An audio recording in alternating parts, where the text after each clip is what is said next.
Welcome back to MPB's Boot Camp for Algebra 1. This is our last lesson. We have gone through all of Algebra 1 standards. We have learned, we've laughed, we've cried, and we've learned again. And now we're in boot camp. We're reviewing what we've learned, and we are to the last lesson of boot camp. So stick with me for just one more lesson, and we're going to get this. So we're looking at lesson 11, statistics with two variables and more review questions. And here are our standards that go with those statistics with two variables. We want to remember statistics with two variables, that they summarize categorical data with two different variables. So let's go ahead and jump in. The power of knowledge is power over all. We want to make sure that with all this that we've learned, that we can use this to help us grow and to succeed. Select the box that correctly identifies the only solution or the best description of how many solutions there are for each question. So what you will do for this problem is you are going to plug these in to Desmos, exactly the way they are listed up here in our boxes. And you're going to see, is my x -4? Is my x 0? Do I have infinity many solutions, meaning they are lying on top of each other, or I have no solutions whatsoever? So go ahead, plug these into Desmos, come back to me, and we'll see what we got.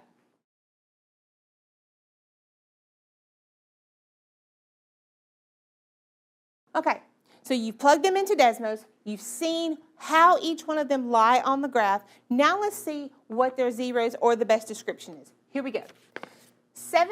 Negative 7x minus 12 equals negative 7x plus 3 times negative 4 minus x.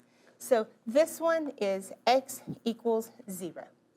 Our next one is 4 times 2x plus 3 equals 5x plus 3x minus 6. And for this one, we do not have a solution.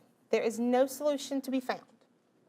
The next one of negative 3 plus a half times negative 6x minus 4 equals negative 1/4 times 8x plus 4 tells us that x equals a negative 4. And then our last one, 3 times x minus 7 plus 12 equals 1/4 times 12x minus 8 minus 7. One right on top of the other. It's infinity many solutions. Make sure that your work goes along with what I did.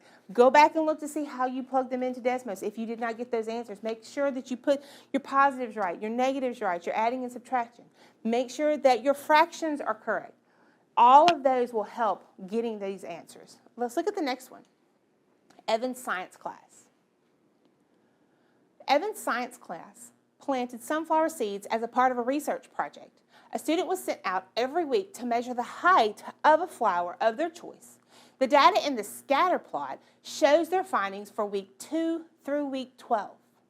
Which function, h of w, approximates the height of the sunflowers after w weeks? Well, obviously, we have h of w, and that's going to equal.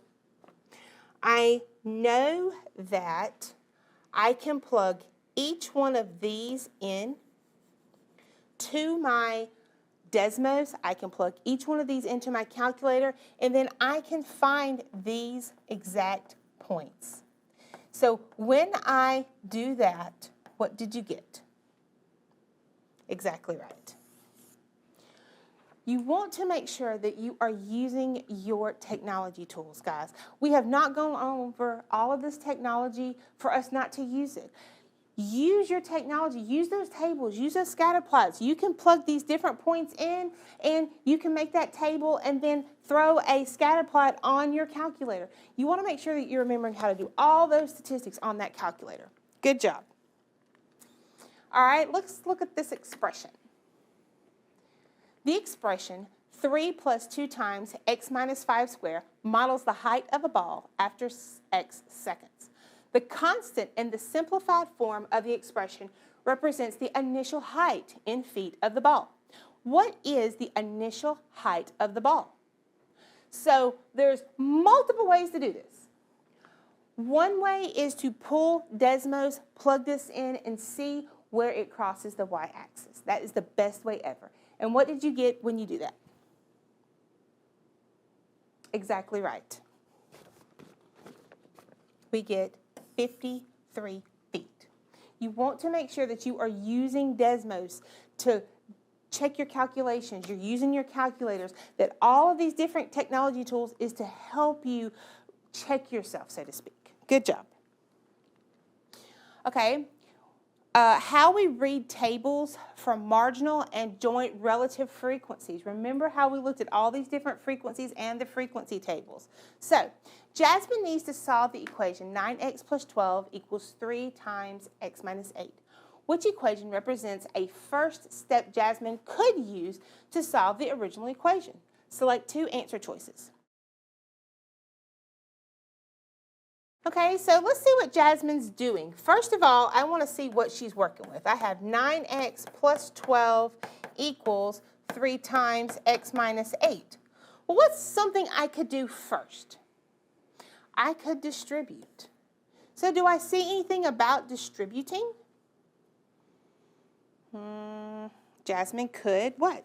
Distribute 3. And let's make sure that's what she gets. That's exactly what she gets. So I know that one's true. Let's look at D. Jasmine subtracts 12 from both sides first. Nope, I can't do that. Not my first step. So I know that one's not my answer. So then, let's look at the next one. It says Jasmine subtracts 3. Well, we're not even adding 3. We're multiplying by 3. So I know that one can't be my answer. Jasmine divides both sides of the equation by 12. Well, I'm not multiplying by 12, so that's definitely not the opposite operation of 12. So I'm left with A. Let's double check and make sure that A is my answer. So it says Jasmine divides both sides of the equation by 3 to get, and that's what we got. So let's check it. So if I just go ahead and divide this by 3, I'm left with by x minus 8. And then if I divide both of these by 3, I get 3x plus 4. So obviously A and E are my answers. Notice how I went step by step. Can I do this? Could I do that? Is this the opposite operation? Because remember, opposite operation is how I get a number from one side of the equation to the other. Good job. Let's go to the next one. All juniors and seniors. Now we've done this one, but let's double check our work. Here we go. All juniors and seniors who drive to school are required to park in parking lot A. The transportation director tracks the number of vehicles parked in student parking lot A for a month. The results are recorded below. Now, since we've done this one, I'm going to give you a minute to go ahead and you and your table partner work this, and then come back to me and let's check our answer.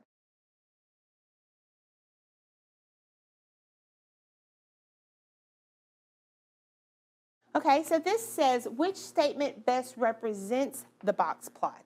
So what I can say is that if a vehicle were chosen at random, it would more than likely be a senior.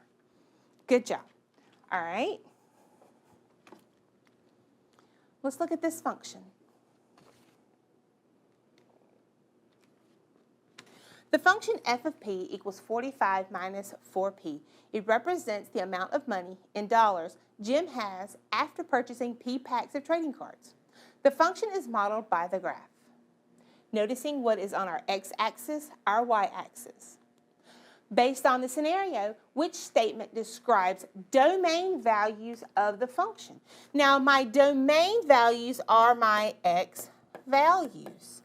So I am just looking here. So obviously it starts where? At 0.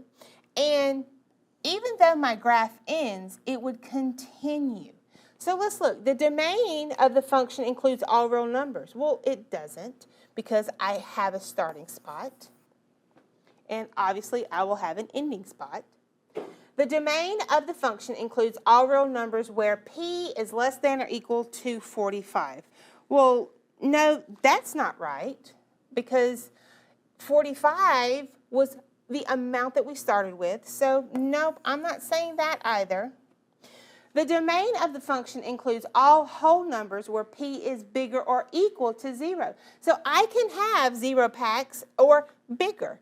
So let's also look at D. The domain of the function includes all whole numbers where 0 is less than or equal to p, which is less than or equal to 11. Because if we plug this in, 45 minus 4p, we're going to come to a point where we don't have any more money, which is $0. So obviously when I get 11 packs, I come to that $0. So this one is the best description of my domain values. All right, let's look. The orders at a concession stand. The orders at a concession stand during the month of September are shown in the table. We have our concession stand sales. We have hot dogs and hamburgers and no food in total. Then we have our sodas and our water with no drinks, and then we have those totals. We remember our different frequencies. So which statements are true about the concession stand sales for the month of September? Select 2 answer choices. So let's go one by one and see what we have. The number of sales of a hamburger and water combined are 58. So we've got hamburger and water. That is true. All right. Let's look at the next one. The percentage of hot dog sales were less than the percentage of hamburger sales. So if I turn this into a percent and this into a percent. So let's do that now. Remember, I am taking my hot dogs and dividing them by that 500, which is my total. To get my percentage, I have 42.4%. And then I have 170 divided by that 500, and I'm going to have 34%. So the percentage of hot dogs is less? No, that's not right. It's more. So this is not the answer. Let's look at C. The number of drink sales with no food are less than the number of food sales with no drink. So we have no drink, and let's see. The number of drink sales with no food, which is here, was less than the number of food sales with no drink. Well, they're the exact same. So it's not less than. So that's not the answer. The percentage of sales of a hot dog and soda combined was greater than 30%. So let's look at this. Hot dogs and soda. So I have, so let's take 120, divide it by 300, and I have 40.6%. So it was greater. So that is true. So I'm going to pick this one. Now let's look at the bottom one.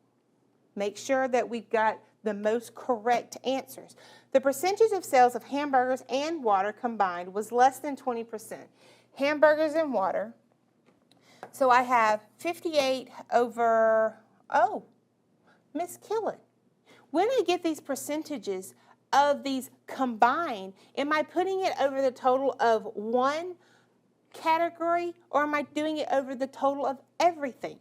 You are doing it over the total of everything. So we're going to need to go back and check this one. This was a good learning opportunity for us. So let's go ahead and finish E, and then we'll go back up to D. So I have 58 divided by 500, which is 11.6%, because we're taking this whole 58 and we're taking the percentage of the whole 500. So then let's go back and look at D again. Let's erase this so we can see it. The percentages of sales of hot dogs and soda, which is 122, out of all of them combined was greater than 30. So let's do that. So I have 122 divided by 500. I'm going to plug that into my calculator, and I get 24.4%. So when I went back and saw what my percentage was out of, this is not my answer because it is less than 30 and not greater than. So I do notice that my percentages of sales of hamburgers and water are less than the 20%. So this one is my answer. This is a perfectly good reason of why we always go through all of them to make sure that, one, we're remembering how we're looking at these different frequencies and what we're getting our percentages out of. So you always want to make sure that you go through all of our answer choices. That was a very good learning experience for us. All right. Last one. What is the simplified form of the polynomial expression shown? That means I am going to distribute and put like terms together. Fill in the blanks with the values. So I am distributing, and I am distributing, I am distributing. I am putting like terms together. So when you put your like terms together, you get x to the third plus 11 y to the third plus 5. Check your work, check my work. Make sure that you get that 11 and 5. I have had the most amazing time learning Algebra 1 with you through all of our lessons and doing this boot camp, making sure that we're remembering all that we've learned. Guys, I want you to do a great job on your end of the year. And as always, thank you for joining us here at MPB. Have a great day.